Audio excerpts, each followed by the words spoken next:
Yeah, hello. There's a couple of things I need to do before. Hello.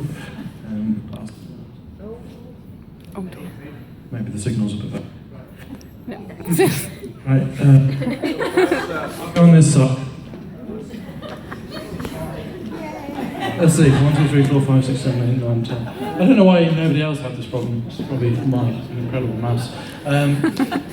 Before I begin, there's a couple of formal things I need to do. I need to thank Dave on behalf of the bridesmaids, because he did a toast for them, and I really enjoyed that speech, Dave. It was really good. I particularly liked the part when you said how handsome I am. That was very good. There's something that happened on the stag do that's a little bit sad, that not a lot of people didn't know about, and I wanted to mention that before the start of the speech. One of Dave's close friends was actually stabbed on the stag do. He had his knuckle grazed by the person cutting the meat for him. But you'll be glad to know he's made a full recovery at the peak. If you could stand up.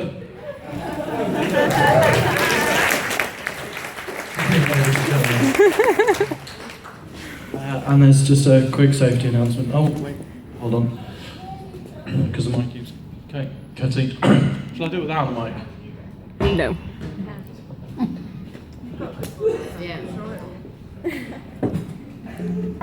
Because I'm having to speak to you quite loudly, I will apologise for my monotone voice.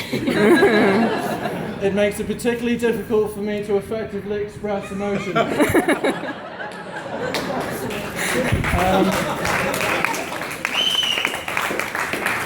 So, if I don't sound sincere, please give me the benefit of the doubt. If I say something like, Dave loves you, Preeti, I'm probably being sincere. I'd just like to say, Preeti, I'm convinced that Dave loves you.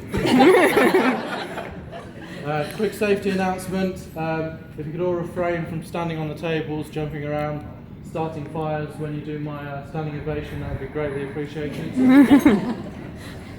And if any of you have concerns over what's going to happen in the next, I don't know, 1 to 2 hours, I promise to keep it shorter than the second ceremony. Please spare a thought for Preeti, because she's got the rest of her life to be concerned. Right, now on to how I met Lunk, or some people call him Dave. I think I was about 13, and Dave must have maybe 14, and Dave must have just started secondary school, and he was hanging around with a good friend of mine, Matthew. I came out, they were already outside, and I saw Dave kick a football into the road as a car was coming, and the car stopped, and the ball sort of trickled underneath the car. It wasn't a big problem, but it was Dave's reaction that I found most interesting.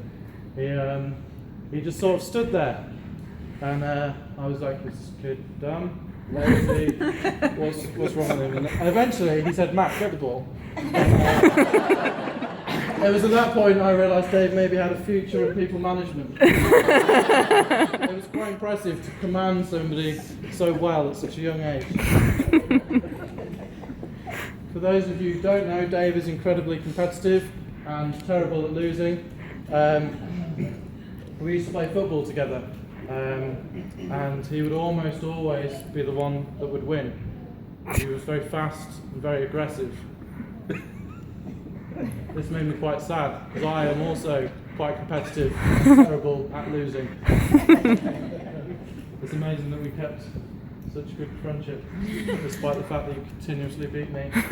Numerous things, such as the board game Risk, where he would wait for everybody else to battle, and then just annihilate everybody on the last turn. Computer games, which he didn't own himself, and didn't have half as much practice time, and would come and just beat everybody. It was very frustrating. Lots of hours wasted practicing, trying to beat Dave, all in vain, sadly. The favourite